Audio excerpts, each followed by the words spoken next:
Gusto tayong mag-DIY ng dishwashing, so it's time para magdikit ng label.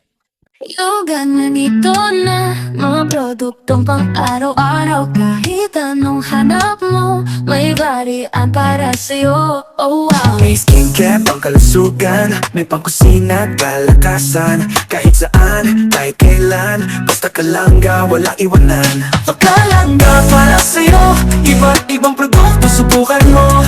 Quality, sulit na presyo, sa bawat pilipan na. Ayan. So, sa isang pack, nakagawa tayo ng 6 na tigwa 1 liter na lemon scent.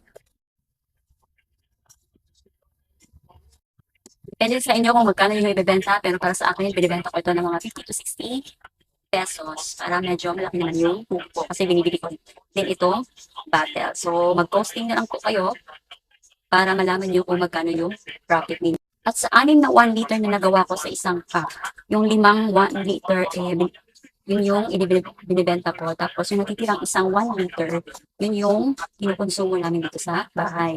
So kung gusto nyo makatipid, mag-DIY na rin kayo nitong dishwashing liquid. Bukod sa kikita ka na, meron ka pang libreng supply. Yung link nito, nasa basket ko na lang po ilalagay.